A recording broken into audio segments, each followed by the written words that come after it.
नमस्कार, आप सभी लोगों का स्वागत है हमारे आज के खास प्रोग्राम में। प्रिय दर्शकों, आज के इस वीडियो के माध्यम से हम लोग चर्चा करेंगे लग्न कुंडली देखने के सही प्रारूप क्या है, किस प्रकार से लग्न कुंडली को समझना चाहिए, जिसमें हम नक्षत्रों को विशेष रूप से लेंगे और नक्षत्रों के प्रभाव को समझेंगे। आज का ये विशेष वीडियो नक्षत्रों पर है। नक्षत्र अपना चमत्कार किस प्रकार से दिखाते हैं या अपना प्रभाव किस प्रकार से जातक के ऊपर दिखाते हैं, इसको गहराई से समझने का प्रयास करते हैं। अगर आप वीडियो के अंत तक बने रहेंगे, निश्चित है आपको एक नया सूत्र इस वीडियो के माध्यम से जानने को मिलेगा। हम लोग अक्सर देखते हैं, देखिए सबसे पहले नंबर पर किसी भी भाव के स्वामी से वह भाव पर स्थित ग्रह से वह भाव पर पड़ने वाले ग्रहों की दृष्टि से भाव के बलाबल को मापने के लिए भाव, भावेश और कारक, चर कारक, स्थिर कारक को देख करके ही हम पता करते हैं भावेश किस स्थिति में है, उससे पता लगता है। लेकिन यहाँ पर लग्न की अगर हम बात करें तो लग्न कुछ विशेष है। लग्न ही तनु की बात करता है, लग्न हम हैं और लग्न का स्वामी मायने रखता है जन्म पत्रिका में, कहाँ पर स्थित है, किस भाव में स्थित है, किसके नक्षत्र में स्थित है। क्योंकि लग्न जितना बलवान होगा जातक उतना ही बुद्धिमान होगा, विवेकवान होगा, ज्ञानवान होगा, स्वस्थ होगा, सुंदर होगा, कार्य करने की क्षमता होगी, अपने कार्य को कुशलतापूर्वक सफल बनाने की क्षमता होगी। क्यों कि बाकी जो 11 भाव हैं वो प्रदान करने वाले हैं। दूसरे भाव से अगर हम बात करें तो धन की बात होती है। धन किसको मिलेगा? लग्न को मिलेगा।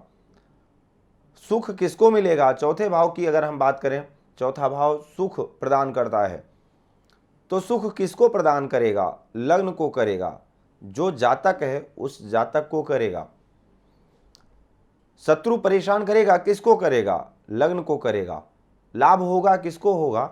लग्न को होगा। तो इसलिए लग्न जितना बलवान होगा उतना ही अधिक मात्रा में हम अपने रोग से, शत्रुओं से लड़ सकते हैं। क्षमता होगी हमारे अंदर, वह अपने कार्य को सफलतापूर्वक प्राप्त कर पाएंगे, पूर्ण कर पाएंगे। बुद्धिमानों या विद्वानों का कहना है कि सागर में पानी बहुत है, मिलेगा उतना ही जितनी बड़ी आपके पास पात्र होगा, जितना बड़ा बर्तन लेकर के आप जाएंगे, पात्रता जितनी होगी उतना ही हमको प्राप्त होगा। तो वो पात्रता को देखने के लिए सबसे पहले नंबर पर आपके लग्न का स्वामी कैसे देखते हैं? आपके लग्न का स्वामी कहाँ पर स्थित है, किस भाव में है, किस ग्रह के साथ है, किस राशि में स्थित है, किस राशि का स्थित है, ये विशेष रूप से देखा जाता है। लेकिन विशेष रूप से अगर आप इसमें नक्षत्रों को भी जोड़ लेंगे तो विशेष फल आप सटीक उसका फलादेश कर पाएंगे। जैसे कि आपके लग्न का स्वामी अगर मान लीजिए सूर्य है, अगर वो मंगल के नक्षत्र में स्थित है, मंगल के नक्षत्र में स्थित है, तो मंगल और सूर्य कौन है? आपस में मित्र हैं। मंगल कौन कौन से नक्षत्र का स्वामी है? मृगशिरा, चित्रा और धनिष्ठा। अब अगर सूर्य मंगल के नक्षत्र में स्थित हो तो निश्चित है लग्न का स्वामी और बलवान हो जाएगा, उसके अंदर और बल मिल जाएगा, बल में वृद्धि होगी। वहीं अगर शुक्र के नक्षत्र में स्थित हो जाए तो शुक्र और सूर्य का आपस में संबंध अच्छा नहीं है। सूर्य कौन है? स्वाभिमान है, सम्मान है, प्रतिष्ठा है, आत्मविश्वास है। तो वहां पर शुक्र कौन है? भौतिक सुख है। यानी जातक फिर वहां पर कहीं ना कहीं वो अपने स्वाभिमान का पूरा ध्यान नहीं रख पाएगा, कहीं ना कहीं उसमें कमी आएगी, कमजोर पड़ जाएगा। बात कुछ ऐसी होगी, स्त्रियों से संबंधित हो या कुछ और परपक्ष को लेकर के अगर देखा जाए हो। शुक्र के नक्षत्र में अगर सूर्य स्थित हो, सूर्य लग्न के स्वामी हो, तो निश्चित है वो अपने सम्मान का पूरा ध्यान नहीं रख पाएगा। विशेष बात यह है, अगर आपके लग्न का स्वामी भाग्य स्थान के स्वामी के नक्षत्र में हो, जैसे मान लीजिए आपके लग्न का स्वामी आपका सिंह लगन है, तो भाग्य स्थान का स्वामी कौन बनेगा? मंगल बनेगा। तो मंगल के नक्षत्र में अगर सूर्य स्थित हो तो बहुत अच्छी बात है। पंचमेश के नक्षत्र में हो, यानी बृहस्पति के नक्षत्र में अगर आपका लग्नेश स्थित हो, विशाखा नक्षत्र हो, पूर्वा भाद्रपद नक्षत्र हो या पुनर्वसु नक्षत्र हो, पुनर्वसु, विशाखा या पूर्वा भाद्रपद, इन तीनों नक्षत्रों में से कोई नक्षत्र हो जिसमें सूर्य स्थित हो, निश्चित है ऐसे जातक को बलाबल और मिल जाएगा, प्रारब्ध का सहयोग मिल जाएगा, भाग्य का सहयोग मिल जाएगा। आप लोग अगर ज्योतिष में प्रेम रखते हैं तो निश्चित है समझते होंगे कि भाग्येश के साथ जो ग्रह स्थित हो जाता है वो निश्चित है अच्छा फल देता है। उस ग्रह की महादशा में, अंतरदशा में भाग्य में वृद्धि हो जाती है। भाग्येश जिस भाव में स्थित हो जाता है उस भाव की वृद्धि कर देता है। पंचमेश जिस भाव में स्थित हो जाए उस भाव की वृद्धि करता है। तो पंचमेश व भाग्येश के नक्षत्र में अगर कोई ग्रह स्थित है तो निश्चित है वो आपको बलवान बनाएगा। जिस भाव का स्वामी भी क्यों ना हो, चाहे वो लाभ स्थान का ही स्वामी क्यों ना हो, अगर भाग्य स्थान के स्वामी या पंचम भाव के स्वामी के नक्षत्र में अगर वो स्थित हो जाएगा, बहुत गहराई की बातें हैं, समझने का प्रयास कीजिए।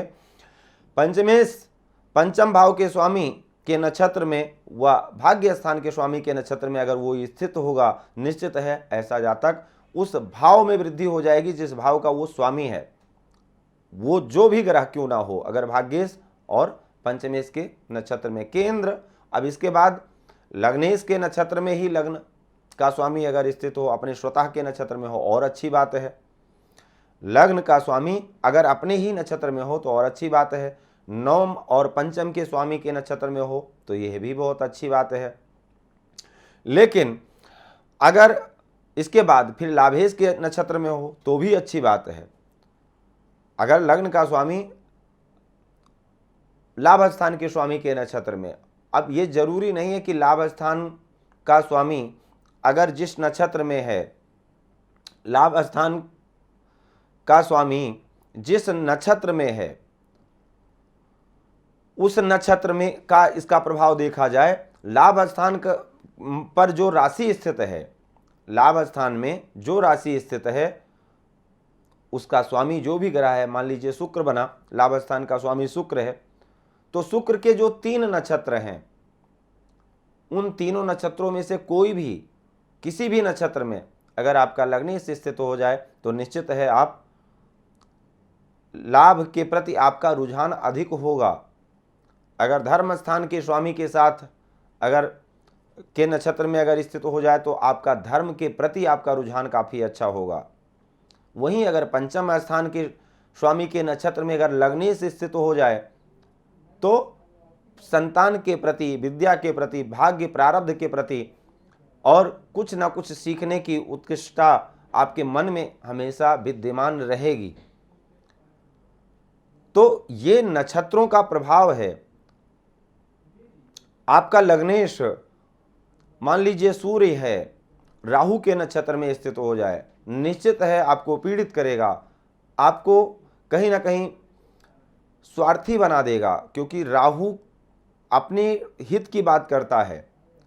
राहु सबसे पहले अपने लिए सोचता है, अपना काम बनाने के लिए वो नाना प्रकार के यत्न करता है, जातक को स्वार्थी बना देगा। दूसरे नंबर पर शत्रु राशि का नक्षत्र है, शत्रु का नक्षत्र है राहु के नक्षत्र में, चाहे वो आर्द्रा हो, स्वाति हो या सतभिषा हो, तीनों में से कोई भी नक्षत्र क्यों ना हो, अगर लग्नेश स्थित है निश्चित है सातिर दिमाग का बना देगा। निश्चित है अगर वो लग्नाधिपति का शत्रु भी है तो स्वास्थ्य से संबंधित पीड़ा देगा, मानसिक पीड़ित करेगा, वह चोट चपेट नाना प्रकार की परेशानियों को भी देगा।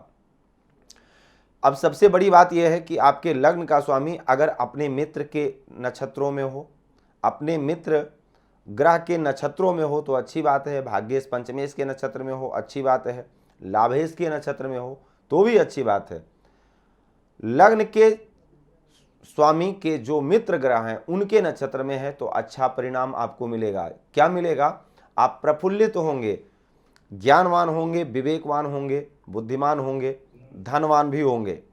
दूसरे नंबर पर आपके अंदर अधिक क्षमता होगी क्रोध को पचाने की और सामने वाले को अपने प्रभाव में लेने की हाइट पर्सनालिटी अच्छी होगी, हर प्रकार से संपन्न होंगे।